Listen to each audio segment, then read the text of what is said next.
Hey guys, I'm Ashley Donaldson. Welcome to being a brand stylist with Agnes and Dora, and welcome to my team. My team is called Grace and Grit. If you're watching this video, you may be you may have signed up direct to me, and I'm so excited to have you, or direct to someone who is on my team. So I'm just very thankful that you're here. I have just wanted to say welcome, and I have a couple of ideas to help you get started. So the first thing that I would recommend that you do is go to complete any Agnes and Dora University trainings that you're going to find in your back office. Your welcome email will have a link to your style site and how you can log in. You're going to log in at myoffice.agnesandora.style. After you join Agnes and Dora as a brand stylist, you're also going to want to join the Agnes and Dora Brand Stylist Rep page on Facebook. It's actually not called Rep. It's called A&D Brand Stylist page on Facebook. If you're a member of Team Grace and Grit, that link is posted on the wall, on the group wall. Or you can just ask your sponsor to add you to that group. You're also going to want to join any team pages for training purposes. Right now, our team page is Team Grace and Grit. And so you have already likely been added to that. If not, we will get you added here in the next couple of days. I also wanted to let you ladies know that I personally have sponsors, and we are a part of a larger team within Agnes and Dora called Team Rockstars. Team Rockstars is led by Lauren Nugent. She's direct to the company, and it's been an instrumental leader for me in my business. So sometime in the near future, we'll also be adding you to that training group. It is a wonderful wealth of knowledge. Okay, so here are some suggestions for you getting started, and they're simple, but they're things that you can do on your own time and are going to benefit your business. You want to write some goals for your business. One of the things I encourage my brand stylists to do is to write out their why. What's their purpose in starting their business? What's their motivation? It's very important that we keep a clear mindset about why we're doing what we're doing every day. The next thing you want to do is write out some goals. Write out your goals in a financial sense, in a personal sense, in an emotional or social sense. What are your goals with this business? I will tell you that this business has added so many wonderful layers to my life. Socially, I've developed really wonderful and unique friendships that I've never had before. Being able to surround myself with goal-oriented, positive, like-minded people that are really pushing me and helping me has just been like one of the biggest blessings of this business. I really wanted to develop and cultivate those relationships, and so I worked hard to do it. Another goal I have is I personally have a goal about where I want to make leadership within the company. So I've written out what my goal is, and I've written out what it's going to take for me to get there. I've also written out how I want to achieve that goal, that I want to achieve that goal through organic growth, through helping to find women who are excited and business-minded and, motivated. I don't want to just invite people into this business just to do it. I want people to experience a wonderful opportunity, but I want people to come in who are really motivated to run a business. And then, I always have written out my financial goals. When I first started with Agnes and Dora, my first goal was to sell 100 pieces of clothing. I didn't put a dollar amount on it. I said I want to sell 100 pieces of clothing, and I want to do it in a month.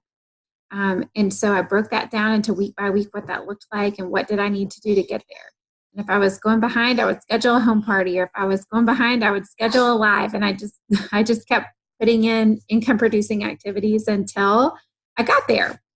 And so those things help me grow. So I encourage you to write out your goals. Maybe your goal is that you want to pay off a student loan, or that you want to build a swimming pool. Maybe your goal is that you want to save for your kids' college. Maybe your goal is that you want to be able to pay your mortgage every month with this business. Maybe your goal is just simply that, maybe it's a car payment every month. There are different things that we can have goals for financially. And so write out what those goals are, and then let's come up with tangible ways for you to get there. Okay, so the next step in your business as a brand stylist is that you want to start a business page, an Instagram account, and a Facebook group. I will tell you, I am not the most Instagram savvy person in the world. I'll talk to that more in just a minute, but I'm learning and I'm getting there. So with your Facebook business page, this is a space where you establish your online presence as you're building a business, and as you're building a business in a public setting. A business page is public. A business page on Facebook will provide you with increased exposure to potential customers. A Facebook page also gives you a platform to gather leads for customers and introduce them to the things that you have to offer as a business. When I say gather leads, it is a place that if you're looking to gather email addresses or that sort of thing, that's an option. There's different ways that you can use a Facebook page.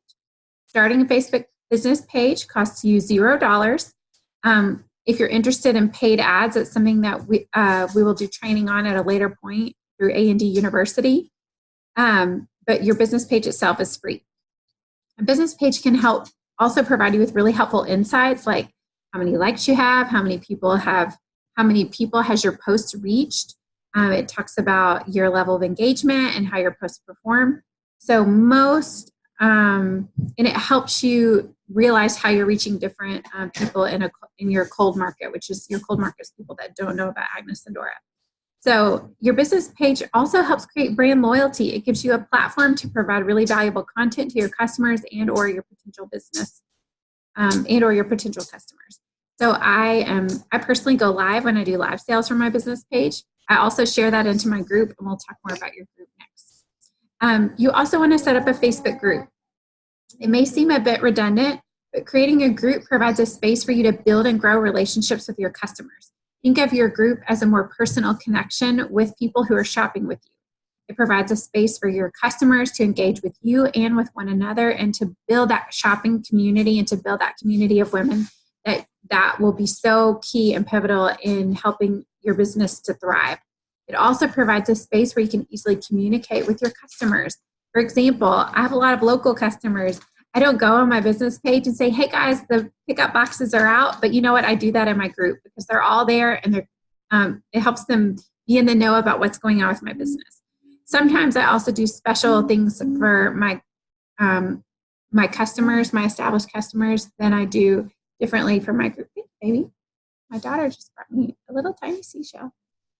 Here, put it right there. Okay, your customers also are giving you their permission as a captivated audience by joining your group. They're saying, hey, I want to be here. Tell me all the things, okay?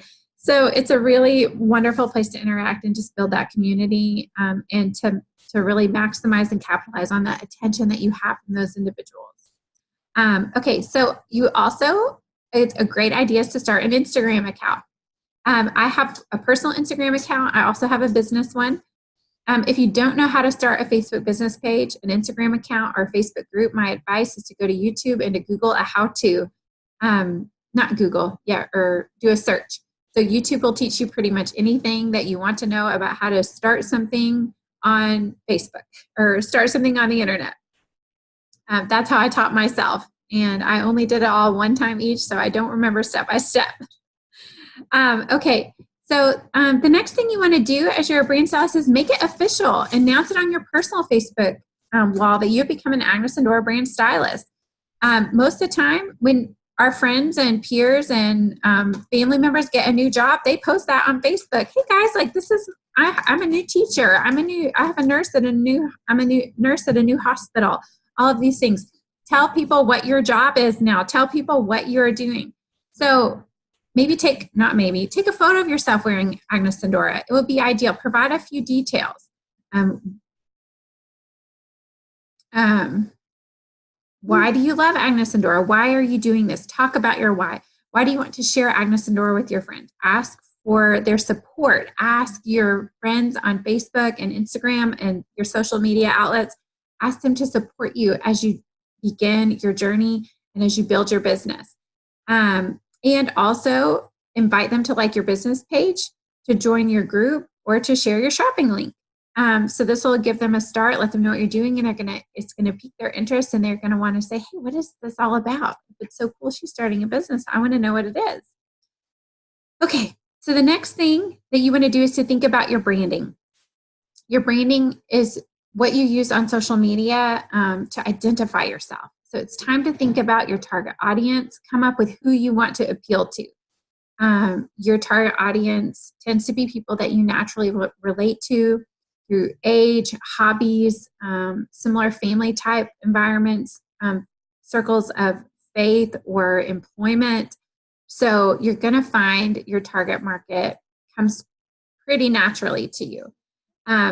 When you are thinking about branding, think about colors, themes, prints, literally text, what texts or fonts you like to use. What types of things there do you want to use to represent your shop?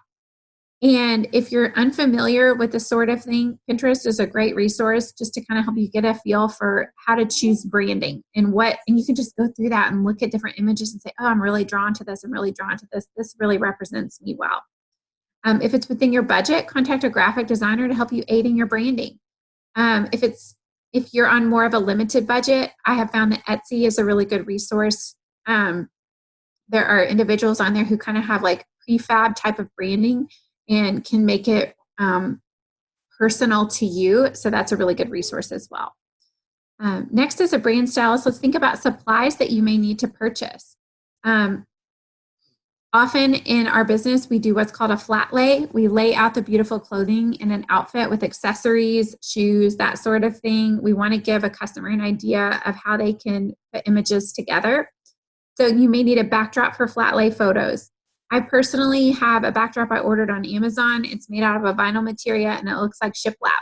And I spread that out. I know ladies that use a white rug or a flat sheet.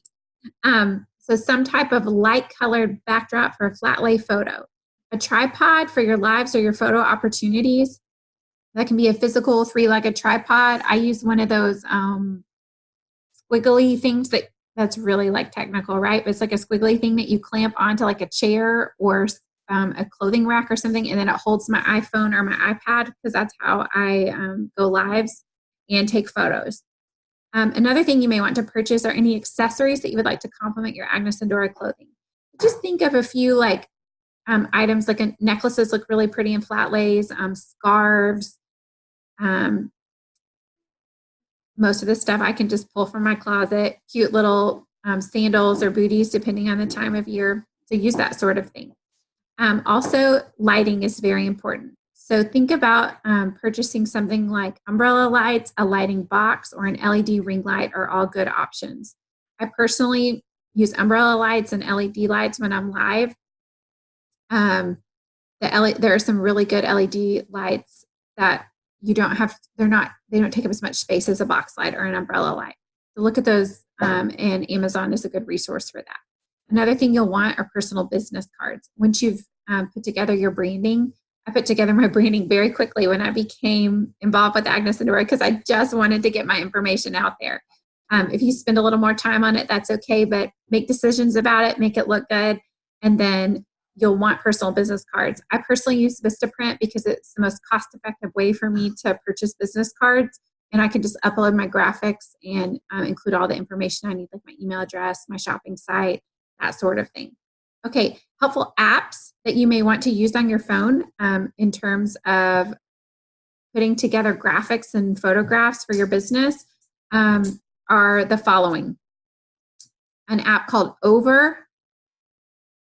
Mama, a ring? Just a minute. I see that. Let me see it. Oh, you can have it. There are apps. Okay, so here are the names of the apps. I'm going to just list them in order. Over, PhotoGrid, Canva, CANVA, WordSwag, InShot, that's all one word, capital INSHOT, Lightroom, or Facetune. I personally use Canva and WordSwag the most frequently, Canva being the most frequent. Canva also has a desktop version that's much more extensive and thorough. And I will sometimes, back up, baby. I will sometimes save a graphic that has my colors and the fonts that I prefer to use so I can keep my branding consistent for my Facebook cover photos and event photos. And then I can just go in there and edit the information on them each time. It makes it really quick. Okay, other things to consider creating a beautiful space in your home. for you to work in. So if you have a spare bedroom, if you have just I have some friends that are like, I have an extra closet, but just wherever, or a corner of your bedroom, wherever you can have a space to create a beautiful, inspiring space for office work will be helpful. And have a special place to keep your product samples. You want your product samples to be clean, taken care of. You're going to use them, you're going to work with them, and there may come a time when you want to sell those samples, so you can recoup investment or make some return for your money on them. So make sure you take care of your samples. I live in a pet-friendly home, but my pets never go into the room where my clothing is or get near it, and my clothing does not touch the floor. Okay, so you just want to make sure that you're taking care of your product so that it's odor-free, it's clean, and it is well taken care of for your customers. All right, guys, I hope that's helpful. Thanks for joining us. Just refer back to our group or our team page whenever you can for trainings. Ask questions. Let us know how we can help you. And we're just excited for you to be along this journey. Thanks.